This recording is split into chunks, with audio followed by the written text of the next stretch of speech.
Hello students, this is Jayapai speaking. In this class, let us study something about desalination of water. In our previous class, we were discussing about demineralization of water, assuming that whatever topic taught in the previous class you have understood.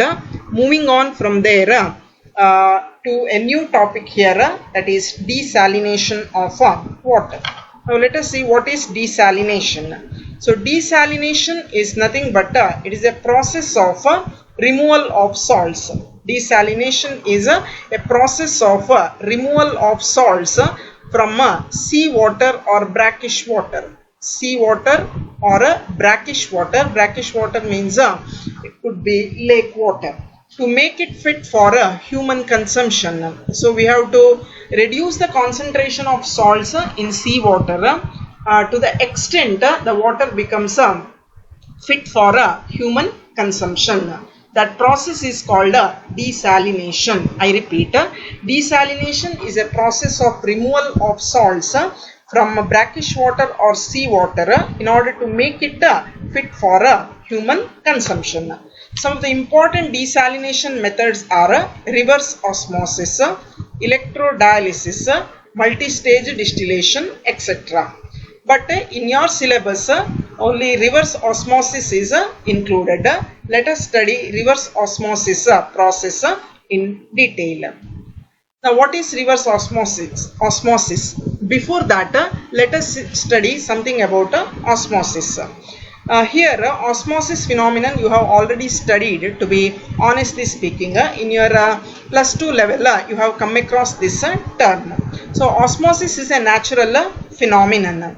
Whenever two solutions of different concentrations are separated by a semi-permeable membrane, then solvent molecules move from a region of lower concentration to a region of higher concentration. This phenomenon is called osmosis, and the process, the driving force for this process is called osmotic pressure.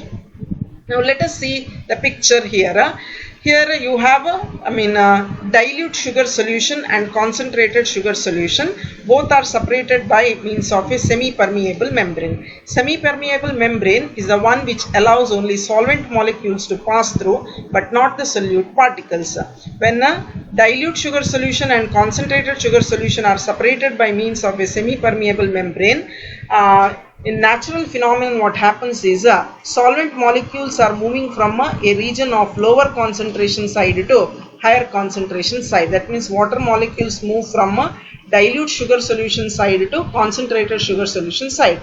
After some time, when you observe the heights, the solution side, that is dilute sugar solution side, the level decreases, and that of concentrated sugar solution side, the level has increased.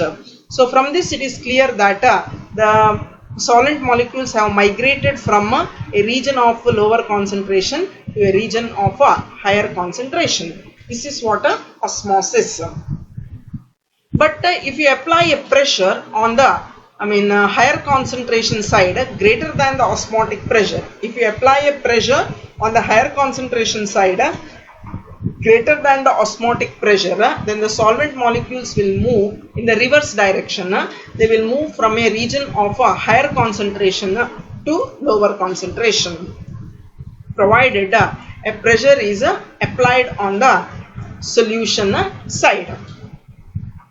Now, whenever solution of lower concentration and higher concentration are separated like this with the help of a semi-permeable membrane, then solvent molecules move from a region of lower concentration to higher concentration side, and after some time the movement of water molecules stops, and we say that osmosis has stopped. That means it is this pressure is called osmotic pressure. Osmotic pressure means it is the minimum pressure that needs to be applied on the solution side in order to stop osmosis. So this much pressure, if it is applied on the solution side, then osmosis stops. Now osmosis and reverse osmosis can be better understood in this diagram. Fresh water and salt water both are separated by means of a semi-permeable membrane. This is the original water level, and during osmosis what happens is solvent molecules are moving from a freshwater side to salt water side. As a result, level of salt water level of water or level of solution increases on the salt water side, whereas if you are applying a pressure on the salt water side greater than the osmotic pressure, then solvent molecules move in the reverse direction. Solvent molecules move from a salt water side to fresh water side, thereby increasing the level on the fresh water side. So this diagram you can draw it in the examination. It is easy to draw. This is a salt water and this is the fresh water. So there is a semi-permeable membrane. As you have understood, osmosis means water molecules moving from a freshwater side to salt water side. So as a result, level of fresh water decreases and level of salt water increases. Whereas reverse osmosis means you are applying a pressure on the solution side, that is salt water side. Then solvent molecules move in the reverse direction. They move from salt water side to fresh water side. As a result, level of water increases, that is in the fresh water side. So level of water increases on the fresh water side, that is reverse osmosis. Now principal part, you can write this much as far as the process is concerned. When a semi-permeable membrane separates two solutions of different concentrations. So semi-permeable membrane separates two solutions of different concentrations. Solvent moves from the solution of lower concentration to that of higher concentration. This process is called osmosis, and the driving force for that process is called osmotic pressure. If the pressure is applied on the solution side, that is greater than the osmotic pressure, the solvent will move in the reverse direction. This is called reverse osmosis. The membrane chosen, that is semi-permeable membrane, it allows only solvent molecules to pass through but not the solute particles.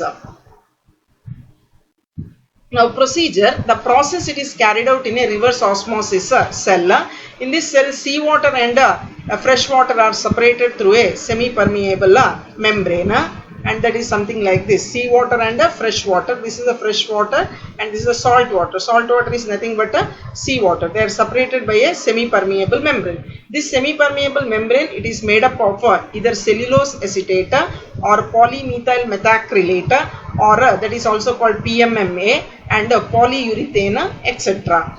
And the speciality of this membrane, you know that the characteristic feature of the membrane is it allows only solvent molecules to pass through but not the solute particles. So you have to apply a pressure of about 25 to 30 atmosphere. You have to apply a pressure about 25 to 30 atmosphere on the saline water side. So on the saline water side, you are applying a pressure that is about 25 to 30 atmosphere. Then reverse phenomenon will occur. The solvent molecules, that is water molecules, will move from saline water side to fresh water side. So when all the water molecules move from saline water side to fresh water side, level of fresh water increases, and from that fresh water we can collect it from the outlet at the fresh water side. So this is how desalination process can be brought about or carried out, that is using reverse osmosis. This is a very, very simple process. I feel you might have understood because osmosis phenomenon you have already studied in your lower classes, and reverse osmosis is just the reverse of osmosis. Therefore, I don't think by any means you might have found this topic very difficult. Still, in case if you have any doubts, means any time you can call and get your doubts clarified. And as far as examination point is concerned, this is one important concept. Please study well. Thank you.